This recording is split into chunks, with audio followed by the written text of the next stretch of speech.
नमस्कार व्यूअर्स जय जगन्नाथ केमती अछंती आपण माने नुआ वर्षर अनेक अनेक शुभेच्छा आउ ए नुआ वर्ष रे मु कुछ नुआ हेल्दी ईटिंग वीडियोस नेकी आछे आमे नुआ वर्ष रे कोन बनेकी सेलिब्रेट करबु बोली भाबुतलु आउ बेक्ड पालक सिंगड़ा गोटे टेस्टी हेल्दी स्नैक बोली बनेलु आपण जदि चैनल को नुआ अछंती तो चैनल को सब्सक्राइब करंतु मु जर्मनी रे ट्रैवल हेल्थ और लाइफस्टाइल विषय रे वीडियोस बनाए आ वीडियो को लाइक शेयर कमेंट निश्चय करिवे तो चलंतु जिबा तो आज बेक्ड सिंगड़ा बनैबा मु आपन को इंग्रेडिएंट्स गोटे गोटे करकिना नेकी जाउछे।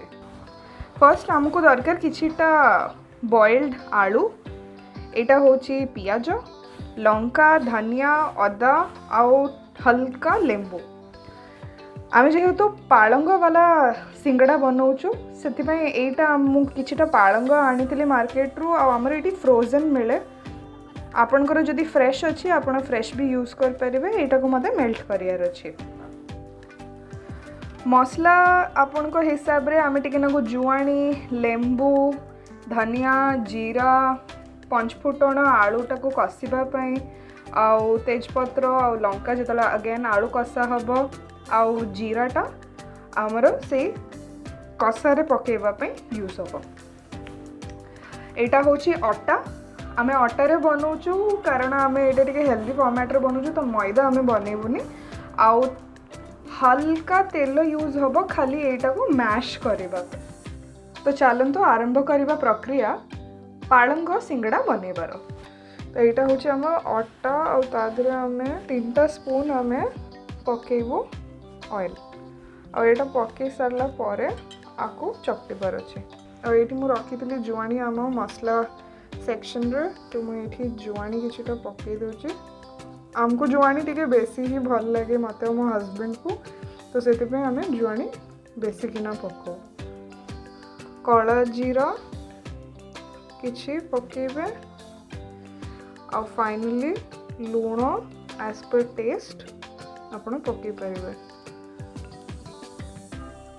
मत बेसी सॉल्टी जिनस भल लगे एंड आई रियली वॉच मु केते लूण खाऊची तो मु अल्प ही लूण से पकाउची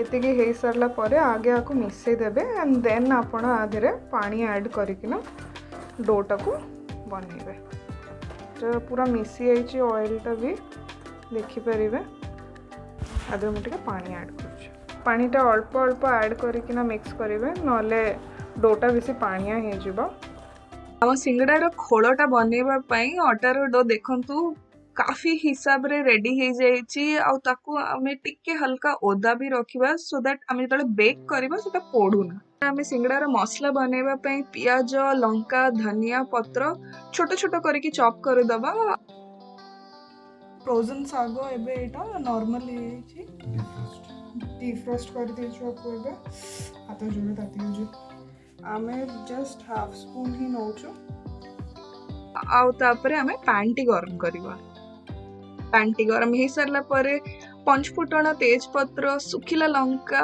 को हल्का भाजी दबा तादरे आमे हमर चॉप पियाज आ लंका पकेबा पियाज हल्का गोल्डन ब्राउन हे गला परे पालंग साग पकेकी ताकू आउ किछि टाइम भाजी करबा आ सेटा भाजी हे सरला परे तादरे आमे टिके सिजा आलू चपटा भलिया करिकिना पके दबा तापरे निज हिसाब रे जो मसला गुरा आपन को भल लगे मु एठी तो धनिया और जीरा गुंड और टिके हल्का लंका गुंड पके थिली तो सेगुरा सब मिक्स करिकिना जते कि लूण आपन को स्वाद हिसाब रे पके परिबे आ मसला टी कसी देबे मसला टी कसी हे सरला परे ताको धनिया पत्र जोटा हमें काटी के साइड रे रखितलु सेटा पके किना ताको साइड रे रखी देबे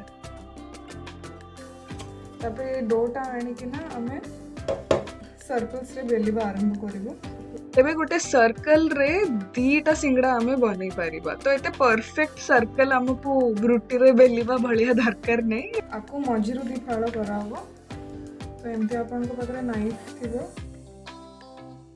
सेठो आपन कट करिना स्ट्रोक रे हालो एमती माने मु स्टैक कर दिए गोटे गोटे गोटे गोटे एका संगे करेंगे दीटा करके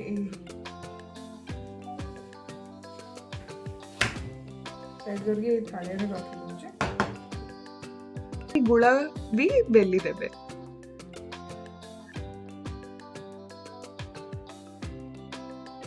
एटा हम ओवन पे जोटा हम यूज करबो हम बेकिंग पाई। तो ये मो आपण टेम्परेचर देखि पारिबे, ये 250 डिग्रीज ना, ये 250 डिग्रीज रे दे देछि सेल्सियस, ये 250 डिग्री सेल्सियस रे दे देछि। आ एटा कन्वेक्शन मोड भले एमती अबव एंड अंडर। फर्स्ट हमें ग्रिल रे बेकिंग पेपर टा रखिबो। बेकिंग पेपर एमती राउंड हो गए तो मु ताको एमती एजेस रे एमती टिके मैश कर दे, तो से एमती पूरा स्टिल लेकी रहइबो आउ खलिबानी। एबे हमें सिंगड़ाटा फोल्ड करके ना ता ऊपर रखिबो। फर्स्ट पट्टीटी नेलु एंड तादरे हल्का पानीटा लगेलु।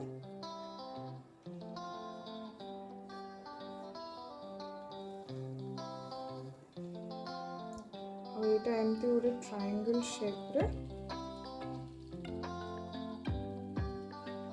बुले के धरलो।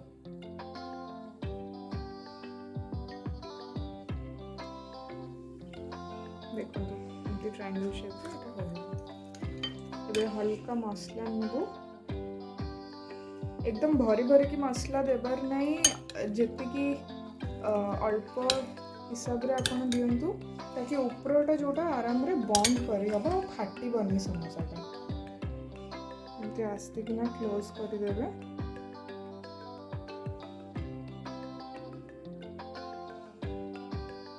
और तापर जेमती खिया हबो सेमती हल्का प्रेस करी किना एमती बेकिंग पेपर ऊपर एमती आपन को किसी गोटे फाइनल प्रोडक्ट मिलेगा। बाकी गुरा भी फटाफट हमें कर दबो। आ एमती फाइनल बेक हेबा आगुरु हम सिंगड़ा गुडी को दिसिबो। पाखा पाखी 25 रु 30 मिनिट पर्यंत हम ओवन रे हीट हबो।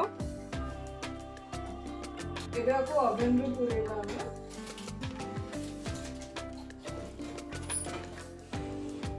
हल्का हल्का ग्रीस कर देबे खाली ऊपर।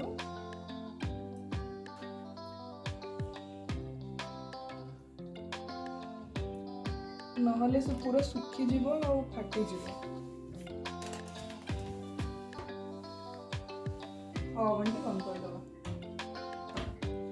और हल्का ब्राउन कलर हे जीवो जतबेले सेतबेले हमें बाहर कर दबा। देखंतु केते सुंदर क्रिस्पी नॉन फ्राइड पालंग समोसा टी हमर दिसुची। सुपर हेल्दी और सुपर टेस्टी। फटाफट हमें प्लेट रे बाहर करिके हमें हमर न्यू ईयर सेलिब्रेट करबा को लेकी जीवा। खाइबा पई रेडी आउ बहुत ही टेस्टी लागुथिला। आपण एहा को खाली भी खाई परिबे सॉस की चटनी लगे कि ना, किंबा आम भलिया घुगुनी रो चाट बने कि ना भी खाई परिबे। आशा करछि कि आपन को ये टेस्टी स्नैक टी पसंद आसिला। वीडियो केमिति लागिला मते कमेंट्स रे जणेबे। एमती वीडियोस मु फ्यूचर रे भी बनेबी आ पोस्ट करबी आपन को पई। प्लीज वीडियो टी को लाइक शेयर और कमेंट करंतु आ चैनल टी को सब्सक्राइब करंतु। धन्यवाद। जय जगन्नाथ।